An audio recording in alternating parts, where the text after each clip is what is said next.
पुष्पक, लंकेश का विमान। प्रहार के लिए सज्ज हो जाओ, सज्ज हो जाओ।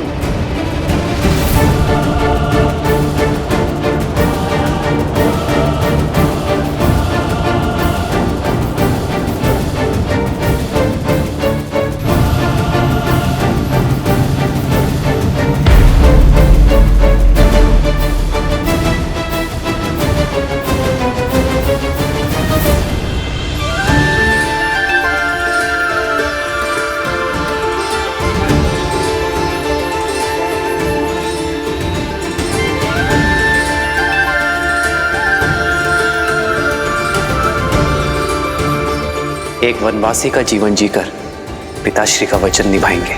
इससे पूर्व अयोध्यावासी खोजते हुए हमें यहाँ आ जाए। हमें गंगा पार करवा दीजिए।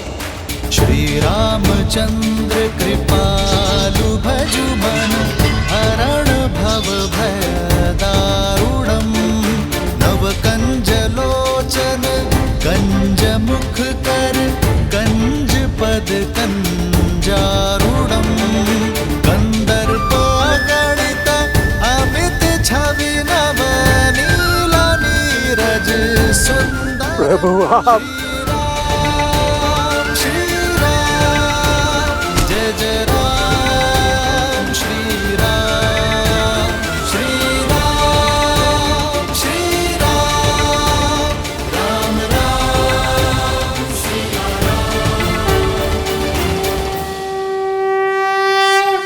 निषाद राज, उठो। आप सब भी उठ जाइए। शीश झुकाकर तो सेवक स्वामी से मिलता है निषाद राज, मित्र तो गले लगता है। श्री राम श्री राम श्री राम श्री राम श्री राम श्री राम श्री राम श्री राम। प्रभु आपका दर्शन पाकर ये निषाद राज स्वयं को संसार का राजा अनुभव कर रहा है। आप लौटे अर्थात आपका वनवास पूर्ण हुआ। पुष्पक विमान आपके आदेश में है, अर्थात पापी लंकेश का नाश हुआ। इतना बड़ा सम्मान मिलने के बाद भी आप हमको भूले नहीं।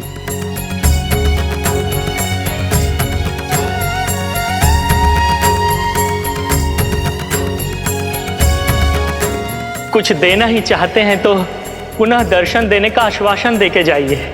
महादेव ने चाहा तो यही होगा। अपना वचन निभाने के लिए आप निषाद राज के घर आए। आपने हमारा जीवन तार दिया प्रभु।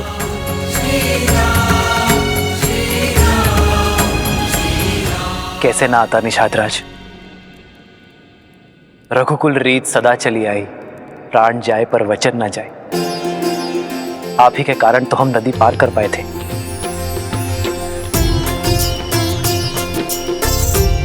आप ही के कारण तो जीवन का लक्ष्य पाया। यदि आप भारतीय में न लौट जाता तो यहाँ का पुण्य कैसे मिलता निषाद राज।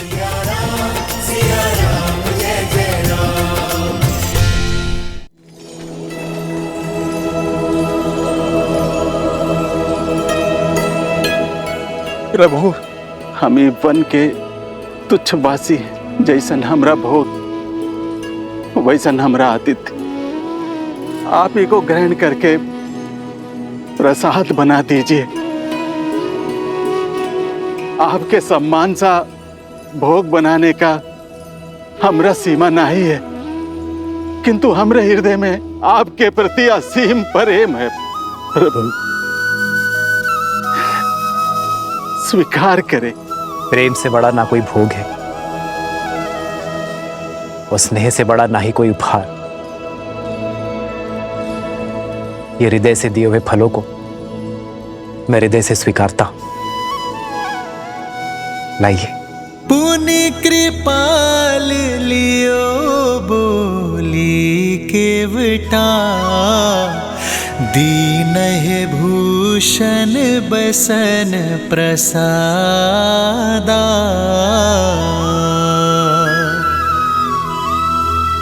बचन सुनत उपजा सुख भारी, परयु चरण भरि लोचन बारी।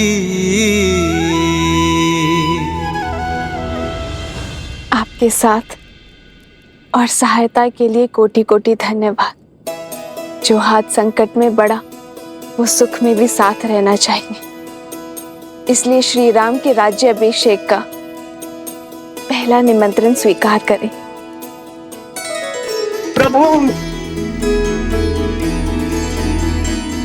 प्रभु, पांव की धूल को माथे का तिलक बना रहे हैं।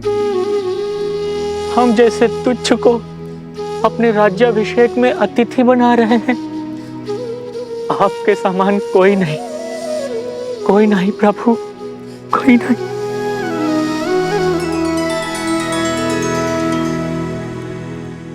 उठिए केवट जी।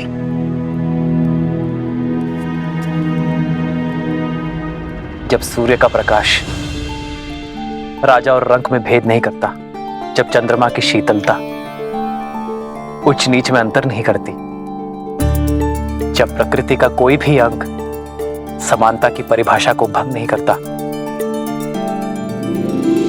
तो हम क्यों करें? और वैसे भी दुख के हर क्षण से लेकर सुख के हर क्षण तक जो साथ है, वही तो है सच्चा मित्र। आप भी भगवान हैं केवट जी। भगवान तो मनुष्य को भवसागर पार करवाते हैं, और आप एक क्लांत पथिक को।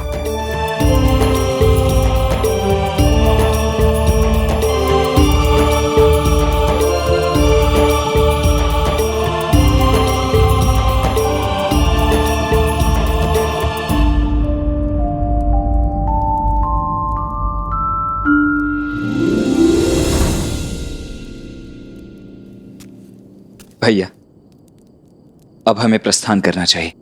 दिन ढलने के साथ साथ अयोध्या वासियों की आस भी ढल रही होगी। हमारे वनवास का तो अंत हुआ, वहां अयोध्या वासियों की प्रतीक्षा का भी अंत होना चाहिए। हाँ लक्ष्मण भैया, हमारे साथ साथ कष्टों की अग्नि में उर्मिला भी तो जली है। उसका उठने का समय हो गया है। जिस प्रकार एक माता अपनी संतान का कोई दुख नहीं भूलती, उसी प्रकार आप भी अन्यों की पीड़ा नहीं भूलती हैं भाभी माँ। आप भी मत भूलिए लक्ष्मण भैया, श्री राम के होते कोई पीड़ा उनके परिवार या उनकी प्रजा को छू भी नहीं सकती। आप विश्वास रखिए, सब शुभ होगा और हम समय से पहुंच जाएंगे।